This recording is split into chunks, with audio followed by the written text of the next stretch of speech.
So just an outline, this is kind of what I'm going to focus on. I'm going to discuss first my personal journey and what it took to go from lab to product management. Key things I did to successfully make that transition. Things that you can do as well, which will also hopefully you can follow the same path if this is something that you're interested in. The challenges faced, best advice, and why the product management is a very interesting and challenging career.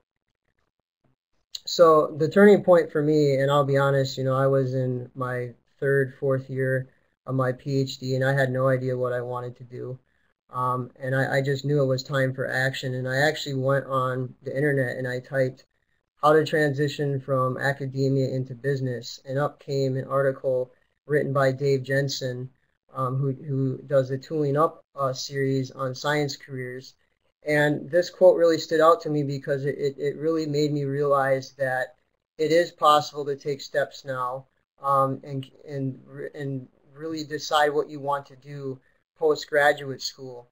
And he said, even not everyone wants to wade through several years of shake flasks and pipetters in hopes that, luck and networking will lead you to where you want to be. So what are the steps that you can take, and what are the skills that you can obtain and really highlight to stand out from the crowd? So that's kind of when I decided to take action moving forward. So this is an article I wrote a while back, but this is actually my own experience. So I'm also relating this back. In my opinion, if you do these things, you are in the top 5% of PhD students, postdoc scientists, whatever it is. If you are in academia and you want to branch out, these are the things that I did and you can do as well, which will really help you. So first off, it is a balancing act, I'll be honest. I'm not saying you have to do all these things. There's also additional things you can do. But this is what worked for me personally, so that's why I'm sharing it with you. First, you can run a side business. I did one in 2009 and as well as 2012 with my blog. Run a professional blog. Write about your science and your research, and really share ideas with people. And this is on a global aspect. This will really get you noticed. It's fun. It also helps you vent PhD frustration. It's a really great way to meet like-minded individuals. Also, you could try consulting on the side. I did actually social media consulting for biotech companies during my PhD. This is more of a self-learned skill, or as well as Google AdWords. And then also step out of your comfort zone. If there's other classes that you want to take during your PhD, if you can get your PI to agree to it. I actually sat in on a class, an entrepreneurial management class at UW-Madison for free. I was with a bunch of MBA students, and this really helped me capture more of the business aspect, where I wrote a startup plan for a local business in Madison and did a SWOT analysis. And as Alicia alluded to earlier, networking really played a huge role for me, especially with informational interviews. So I won't rehash it too much, but at the end, I'm gonna share my story about how informational interviews kind of really opened up the door, and you have to be very proactive with this to make something happen. So what I realized, going kind of back to what Dave Jensen's quote was, no one is going to seek you out. And I kind of hate to say, in a lot of ways, you're on your own. And I felt like this. I know there's career fairs on campus, but a lot of times you have to go out and create these opportunities yourself. Your PI probably wants you spending time in lab and at the bench. They want you, you're on their grant money. They want you to graduate. But my question to you is, what is a PhD without a job? I mean, a PhD will get you to where you want to be, and it's going to develop you as a scientist, but you still have to think ahead of time, and you have to plan during your PhD what is going to come next, because you don't want to get caught in what I call the postdoc loop. Now, if you look at the statistics, there's 86,000 PhD students in the U.S. biology program.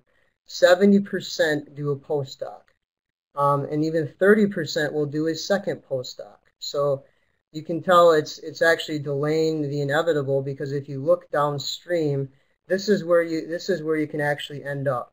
Right here is there's 24,000. This is where product management or management will fall into current non-research science related jobs.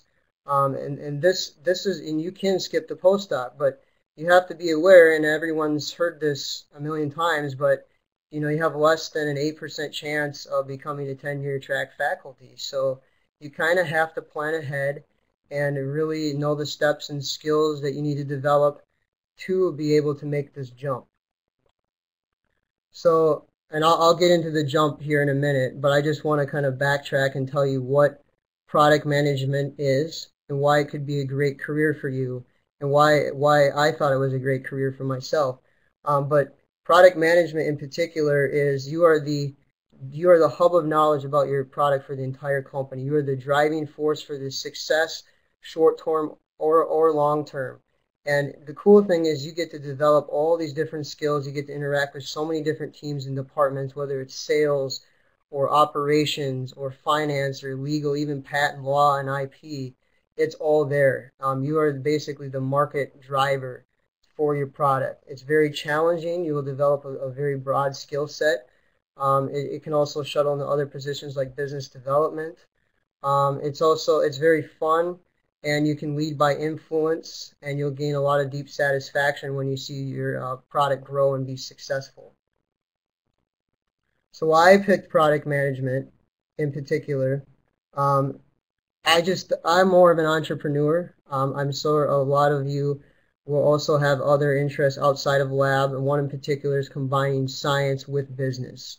And I wanted to really be on the cutting edge of technology and take a product to market and watch it grow and work with the team to be able to develop this to solve a customer's problem. So you want to solve their scientific problem. And I thought that this was great because based on my past science experience in the lab, I was able to develop these skills, particularly within functional genomics, and that really helped me shuttle into something that I was excited about. So based on what you've done as a PhD student or even as a postdoc, this experience or what you did in particular in science can translate over into product management, because ideally you have to be the product expert and demonstrate this to the customer going forward. So you do have a lot more background and upwards mobility than you think. You just have to know, and this is probably the most important slide from my talk, but if you really, and this is not just product management, but this is how to land an industry position in general. You have to know to talk and understand the language of industry. And what I mean by this is the focus is the customer, but you also have to know the skills in particular that you need to develop as well as highlight. So project management, working well with a team, being able to hit deadlines. These are just three real small examples of skills you need to develop. But from that, you also need to lose the sense of entitlement, because I see a lot of PhDs they'll say, I published 5 first author papers, but again, it doesn't guarantee you a job. You still have to take the steps and that necessary in order to make that transition. And when I say stop looking like an academic, again, Alicia touched on this a little bit, but you have to focus more on what value are you going to add to a company from day one. And a lot of this, most academics will maybe they focus a lot on their thesis or their publications. But again, if you develop a set of skills during your PhD, particularly in science, you really need to have those stand out for a position. And then again, with networking, the other idea is to be able to skip HR. So the hiring manager is going to notice you if you network and you get that resume on their desk. So that way you're not really playing against a computer. You're dealing more with people. And that's what's going to really get you noticed. And be in the top 5%, again, I alluded to this earlier, have a polished resume ready to go. And that's what's going to really come from your informational interviews and talking to people in industry. They're going to tell you what skills, if you're really interested in a management or product management position, they're going to tell you what really needs to stand out. So this is the best way to connect with people and get those skills necessary and really make them stand out. So as a product manager, this is kind of going back to that general hub of knowledge, but the cool thing is you get to work with the sales force, you get to work with customer service and R&D, and most people ask me, what is a day like in product management? What's the general, what do you do on a daily basis? But it's, being away from the bench, people ask me, do you miss it? And particularly, no, I don't, because I love what I do. I love marketing, and I think it's a great way to, even though you're not doing the science, you're still able to talk about it, and you're still able to demonstrate that in your product moving forward. So you get to educate the sales force, you get to work through you get to talk directly to your customers, work through issues, or say, hey, I got this new product coming out, and then they're going to get all excited, you're very engaged. And then you work with R&D, so when you get this voice of customer, they're going to be feeding that back to you, and then you can develop the product further from there. So it's really focused around that customer problem and scientific issues. So how to transition? Again, as product managers can come from almost any function, whether that means you start on tech service, R&D, or sales. You can make the jump, but I'm going to kind of show you there's something called a double jump. So a lot of you will be faced with maybe either a single jump or a double jump, but you have to make a jump to get to where you want to go. So as a PhD student, this is probably the most feasible option, which I will tell people, is as you would start out as an intern, where you gain industry experience and business experience. So if you actually do an internship in marketing, you're getting a double whammy. It's both together, and this is going to help you transition into a permanent product manager position upon graduation and skip the postdoc. It's tough to do, but this is exactly what I did. Now, if you're a postdoc or scientist, you're a little bit further along, you can do an internship. Mine was paid, just so you know, but don't always focus on the money. Look at the opportunity and the experience that you can gain. But you might be more interested in transit. Typically, industry is going to hire you based on what you did last. So remember that. So you can transition in the industry as a bench scientist or technical service scientist, because what this does is you're also interacting with customers, and you're working through issues, so you understand the customer's needs. So this is a really great transition, especially as a tech service scientist, to transition to product management. Some will also transition as a faster path, as you can see here, to a product specialist or associate product manager. That's also feasible. But either way, there is a double jump that you have to make from academia to industry, and then industry into business. So my challenges and difficulties: telling my PI I was going to leave academia. That was the hardest thing I had to do. I was frowned upon, but you have to look out for yourself and your career and where you're going. And even though it's hard, I didn't tell her until my 4th year or 5th year of grad school, when I knew, and I actually did informational interviews, and I was able to justify why I wanted to be a product manager. And then I also had to say, hey, can I do this internship during my PhD? I mean, imagine how hard that was, but she agreed to it. So you'd be surprised. You just have to be open, and you really have to take that dive, because a lot of people are very fearful of doing this. Finding a great company and a growing product that I'm excited about was another challenge. At the end of my internship at Promega, I had to relocate to St. Louis. It's a very competitive market, as I'm sure you all know. Very lengthy interview process. There's actually an article you can check out on Gen called "The PhD Glut Clogs the Job Selection Process," but the average interview time is like 29 days. So I had to go through 3 interviews, and that's about how long it took. And I was up against probably 200 people, and there's only one position. So it is very competitive. Balancing an internship during my PhD, it takes a lot of work. It's a lot of blood, sweat, and tears. But if you want it bad enough and you want to gain the skills, this is what you have to do. And you have to plan ahead and really push forward, because once you get that PhD, if you really want to do a postdoc, I support that. But just be aware of all the different opportunities and options that you have available to you. And get out and network with people. Talk to them. Build those relationships. You'd be surprised the value that's going to come from that. and someone was going to notice you, and that opportunity is going to be created. So even though it takes a lot of time and patience, this is something that you should not skip on. And I'll see a lot of grad students eating lunch in labs by themselves every day. I was doing 2-3 lunches a week with people in industry, and you'd be surprised how much you can learn and how excited you'll become about different careers. So I realized bench work was no longer for me. I did 75 informational interviews. I'm not saying you have to do this high number, but do as many as you feel comfortable. I would do at least 10 and pick different positions. You know, I did application scientist, product manager, CEO, scientist, sales. I really had to talk to enough people to find out what it is that's going to truly fit me and my interests. And I only got that from talking to people. So do as many as it takes until one person notices you and an opportunity may open up. So for me, Promega actually created an internship for me.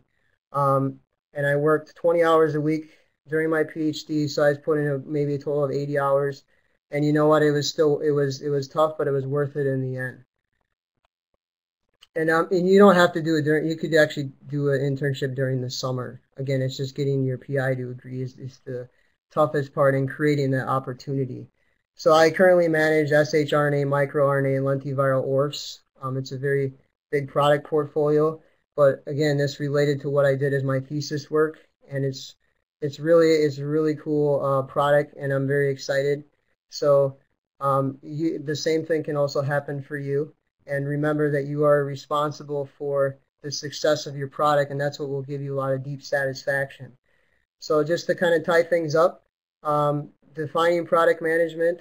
Again, you'll have to know where you are in the life cycle curve. This will actually define what you do on a daily basis. You know, if you're on the introduction or decline phase of your product, that can define where you are in the product roadmap and the actions that you take. But you have to know the market, you have to know your customer, and you have to know where to take your product in the future to fend off competition.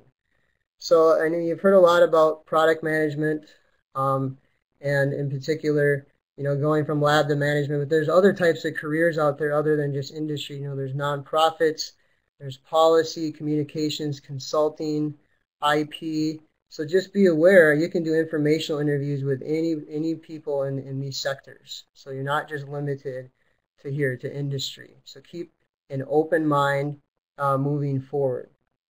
So lastly, I will just highlight the important aspect of networking, because out of a study done at UC Berkeley, out of 200 people, only 44% have a network between 5 and 15 people. 54% have never done an informational interview. 86% of them have a LinkedIn profile, but usually are incomplete or empty. And only 2% have a professional blog. So what does that tell you about being in the top 5% and really standing out from the crowd? So if you're doing these things outside of what the norm is, you're going to get noticed. And I'm not going to go into too much detail here, but you can read more about, I actually have an article you can read about how to effectively network. What are the 10 best ways? Informational interviews are just one small tool, but there's also other networking events and other strategies that you can use to really develop your networking skills moving forward. And this is also free from the book I wrote. These are the 5 steps that can really help you with your networking tips and tricks moving forward. Informational interviews, this is the last thing I'll say. I'm not going to read off all these questions. I know it's a text-heavy slide, but look at the last 2. The biggest 2 questions. This is what a lot of people miss. At the end of an informational interview, you don't just stop there. You don't just leave it. You say, hey, would you mind introducing me to someone else that you know within your company or within the industry? And from there, it's just going to spiderweb. You're going to meet so many people. When you talk to one person, you're going to meet 2, and it's never going to stop.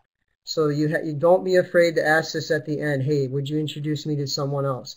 Secondly, would you mind looking over my resume for constructive criticism? I want some feedback. What skills can I put on my resume to really stand out from the crowd? You need to be asking the people in industry in the position that you want to obtain that question, because they're going to tell you, and it can also be very company specific. So don't overlook these biggest two questions, because this is what's going to get you the most notice. And even if you're sending someone your resume for feedback, they're going to remember you. And that's what I particularly did at Promega. And I received a phone call one day and said, hey, I remember you from an informational interview. Would you be interested in this position? So with that, I will end, and happy to address any questions here at the end. Here's my contact information, some great career resources. My IDP on science careers will really match up your skills and give you a solid career plan moving forward. Also check out Toby Friedman's book, Career Opportunities in Biotech and Drug Development. This really kind of helped open my eyes to all the different options out there. And use your resources. Go on LinkedIn. PhD Careers Outside of Academia is a great group, as well as Versatile PhD. So with that, I will thank you, and we'll talk soon.